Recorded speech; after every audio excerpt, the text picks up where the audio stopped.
In this video we're going to look at comping. This is a useful technique which creates one composition track from many tracks.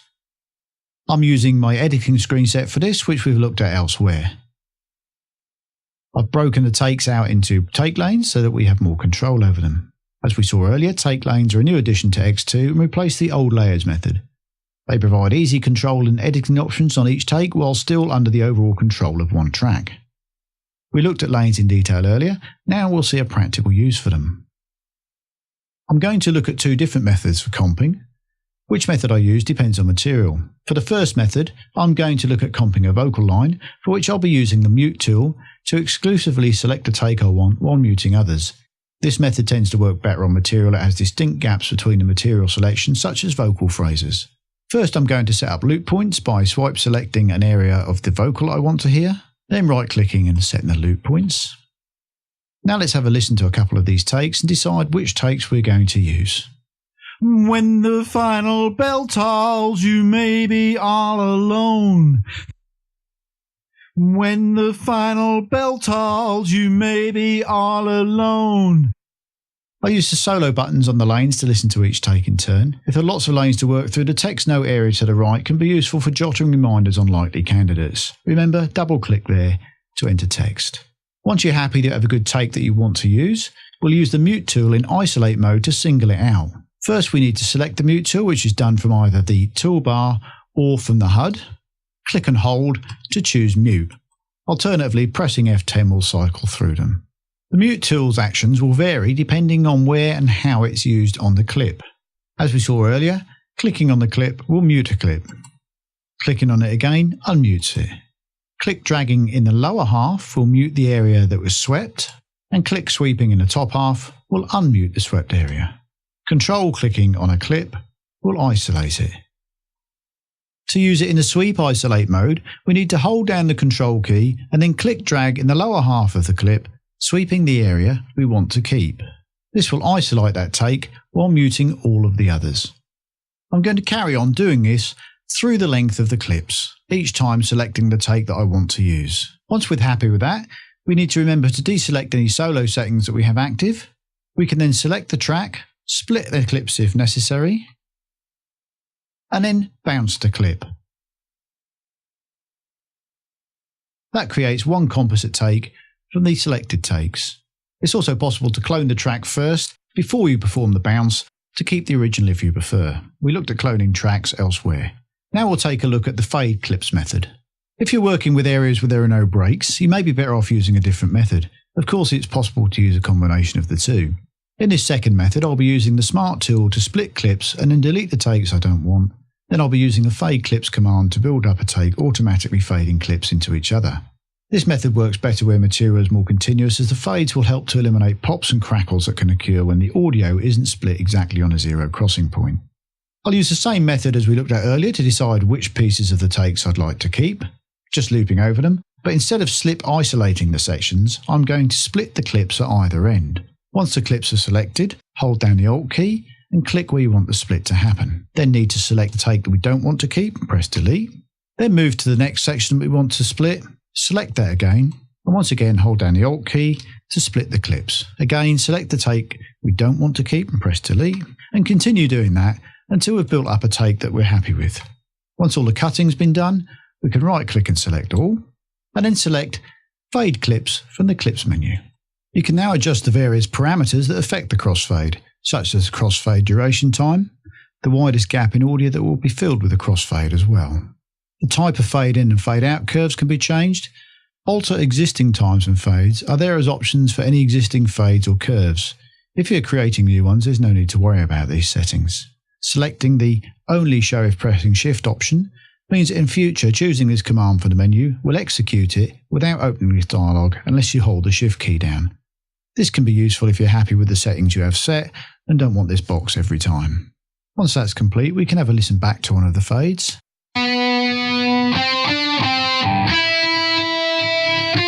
As you can hear, that's fairly seamless. Looking at it from this zoom level, it doesn't look like much has happened, so we'll zoom in so you can have a look at the actual fade. You can see that the crossfade has been applied. That's two different methods of creating a single composite take from many takes using lanes in the various tools available. In this section, we'll be looking at vVocal. vVocal is pitch correction software, but is also capable of fixing timing and breath noise issues, as well as the more obvious robotic effect. It only works on monophonic material such as vocal or lead guitar or other single-note instruments. It cannot detect and correct chords. It's a non-destructive process that cannot be used at the same time as either Groove Clips or Audiosnap. It can be evoked by selecting a clip and then selecting Create from the vVocal menu in the track view, or right-clicking and selecting it from the context menu. vVocal will launch and create a duplicate of the clip, muting the original clip and hiding it behind the new one. This clip has its own menu in the header area towards the top right, similar to MIDI clips, but the choices here all relate to vVocal. The view is scalable, so it can be dragged to size or maximised to the screen. I'm going to maximise the view so it's easy to see what's going on. In the centre we have a graphical representation of the waveform. Here is where we perform edits, and as you see there is a yellow broken line similar to the aim assist line within the track view window. Above that, from left to right, the bypass switch, which will remove any editing on a temporary basis. There are also mute and solo buttons that correspond to the track's controls. Changes here are reflected in the track and vice versa. Transport controls rewind, stop and play, control playback from within vVocal. Auto scroll will make sure that the window will scroll along clips following the now time or not if turned off. The loop button will create a loop for any selected area within vVocal and continue to loop that area until it's switched off regardless of whether the selection is cancelled or changed. Note that this loop area uses the same loop markers found within the main program, and changes to one will be reflected in the other. To use it, we sweep select an area within the main editing panel and click the loop button. I'm a wandering comet, I'm a wandering comet. That will continue to loop indefinitely until the loop's turned off. The undo and redo buttons cancel a last action or redo the last cancelled action. Beneath that is the scent bar, which will visually indicate any pitch correction that's taking place in real time. The timeline is beneath that, displaying measure beats in ticks format. Here's where the loop markers are shown, and if the now time's in view, that displays as a mark on the ruler with a solid vertical line running from top to bottom in the edit window. To the left are tool selectors, and we'll look at the individual tools shortly. The pitch markers to the left indicate the pitch of the lines that run across the main editing window when in pitch mode. The various pitches used can be turned on and off, and we'll see how to do that shortly. The vertical scroll bars to the right scroll up and down the view, but notice that only scrolls the pitch line, not the waveform.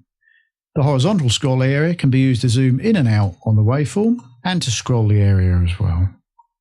The automatic pitch correction tools are to the bottom, and to the right are the automatic performance setting controls. We'll look at these in more details as we start to use it. At the very bottom left are mode controls, which control the edit mode is in use. The zoom button gives us control on the zoom level of the main edit window, both in the vertical and horizontal planes. At the bottom right is the information window, which gives current cursor position as well as the current pitch of any material present in the view. In this initial view, before we perform any edits, we can see yellow lines that correspond to each waveform. This line is the current pitch marker and represents the current pitch. It always displays the current pitch and will move to reflect any editing that we do. The original pitch is then marked by a red line that we can't edit. That's always there, it's just usually covered by the yellow line if no editing has taken place. At any time to undo an action, simply click on the Erase tool, left click and sweep the area that's been edited. The straight horizontal line through this pitch marker line is the average or centre pitch marker line for that phrase or word. This is the baseline for any vibrato editing that we may do, and we can use this to change the pitch of the phrase. First, let's make sure that the select tool is the active tool, and drag select the area we want to loop, in which case is the whole clip, and as you can see that area turns blue. With that highlighted, we can click the loop on off button, that sets up the loop, and then we can click anywhere to clear the selection. Note that the loop remains current now. Next I'll press F to fit the clip vertically to the edit window. I think it's important to mention here that pitch correction can easily be overdone. I'd suggest correcting clips by what you hear rather than using the interface visually to try and make everything perfect. Remember, if it sounds good, it usually is good. Let's move the playhead back to the beginning of the clip and have a listen to this vocal line. I'm a wandering comet, please be my guiding star. You're the one that makes... I don't like the sound of the word star in that phrase, so I'm going to change that. As I click on the horizontal pitch line, You'll see that the area covering the syllable automatically highlights and a node gets added at either end of it. The pop-up displays the current note name and number and how many cents the pitch is away. I'm going to drag the pitch down a little bit, and as I do so you can see that the red original pitch marker that I mentioned earlier is exposed. Now let's listen back to that and note that the cent indicator at the top reflects any changes that we've made. Ahmed, please be my guiding star. That sounds a little better, and this is one of the times it's a good idea to change the formant to help maintain a natural sound. A simple explanation of formant is that they are the vowel sounds. As a rough rule of thumb, if you raise the pitch of a note then lower the formant as well, or vice versa. To do this, switch to the formant mode, but it's easier to do this if the edited region is still highlighted, because it will remain highlighted in the formant view. And we can now raise or lower the formant by a similar amount. Nodes are automatically edited at the start and end of the selection. We can listen back to that again. Guiding star. And listen to it bypassed by clicking on the bypass button. Guiding star. At any time if we don't like what we hear, we can change to the erase tool and simply sweep an area to erase any edits. Note that erasing in one window doesn't undo the other though. There are a couple of ways of modifying the manual editing behaviour. Holding the Shift key while moving pitches will constrain the movement to steps of 100 cents at a time, while holding the Control key will constrain the movement to the currently displayed pitch lines. The selection of tools down the left-hand side allows us to perform various edits. The Select tool and Erase tool we've just seen, but there is also a Straight Line tool and Freehand tools so we can draw straight lines or freehand pitch changes with ease. But these tools can prove more useful for special effects rather than regular editing. My guiding star. My guiding star. You're the one that makes me shine as... Again, I'll undo those changes. The LFO tool is used to draw or change the amount of vibrato, and the shape of the wave used can be changed in the right-click context menu. Vibrato, or the wavering of a note, is a natural part of most singing voices, and reducing it to 0 will sound very unnatural, but can help to create a robotic sound effect when used with sudden pitch changes, if that's an effect you want to use. By being near. The hand tool can be used to move the edit around, and doesn't actually change the pitch in any way. The zoom tool can be used to lasso select an area to zoom in on, and holding the Control key down will reverse the tool so that it zooms out. Remember, pressing F will fit the clip to the window vertically, and Shift F fits it horizontally. Extend Area tool hides the Auto Pitch and Formant tool at the bottom of the vVocal window to create a little bit more editing space. The Pitch to MIDI tool will convert the audio pitch data to MIDI notes. Settings for whether to include pitch wheel data are changed by right-clicking in the main vVocal edit area and selecting Pitch to MIDI settings from the context menu. To use the Pitch to MIDI tool, we'll need to restore the window size down so that we can see the track view. To convert the current clip, first of all we need to have a MIDI track in the project. We can now reopen the editor again.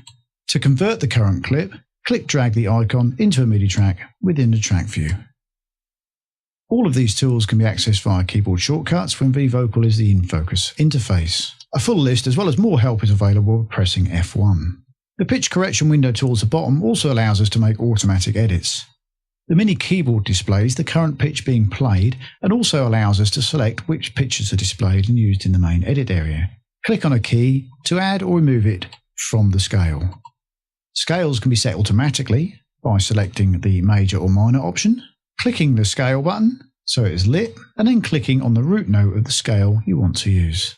The root note is then displayed above. If all notes are to be used, make sure that all notes are highlighted and the scale option is off. The rotary controls here are used to adjust how much automatic manipulation takes place on a note.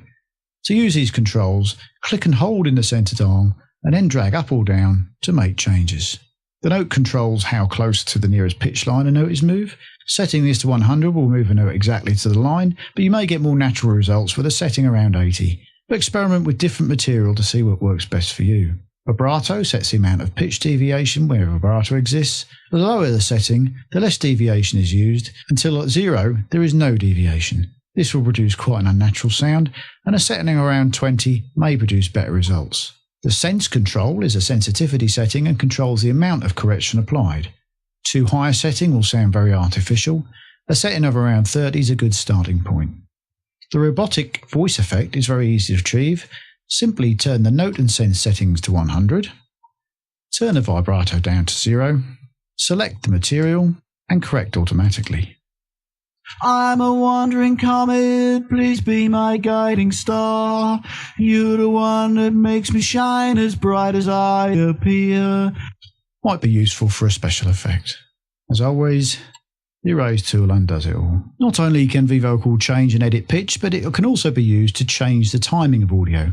For example, you can reposition words and phrases in time by dragging or stretching time between phrases or words. First, we need to select the time mode, which is done from the lower bottom left corner. Select the Select tool once more. As you move the cursor towards the vertical center, the cursor changes to a double-headed arrow. At this point, we can click and add a time editing point. First, insert edit points at either end of the area that is to be changed. This is where the timing will be preserved as long as they aren't moved. Now we can add more editing points between these and drag those to change timing of phrasing as required. You're the one that makes me shine as bright. As you can hear, that might be a bit extreme. Once again, any edits performed can easily be undone with the erase tool.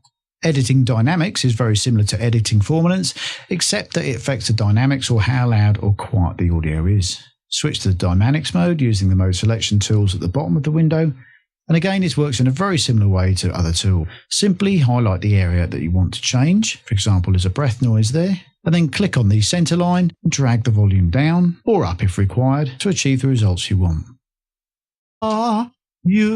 Of course, it can also be used just to reduce the volume of particular words slightly. There's a section here where the word all is sung a little bit loud. I can simply select that and drag it down a few decibels. Here, and all of this you do. Finally, there are several settings that you can change if you aren't getting the results you'd like with the default settings. To change these settings, right-click in the main editing window area and select the settings accordingly. In the View submenu, you can choose to display information from other views while editing a different parameter. For example, choose to view pitch information while here in the Formant window, and that can help while editing formants. Once you're happy with your editing, you can of course close the window down. That clip can then either be left as a vVocal clip and accessed again later, or bounce to clip where all of the changes are applied.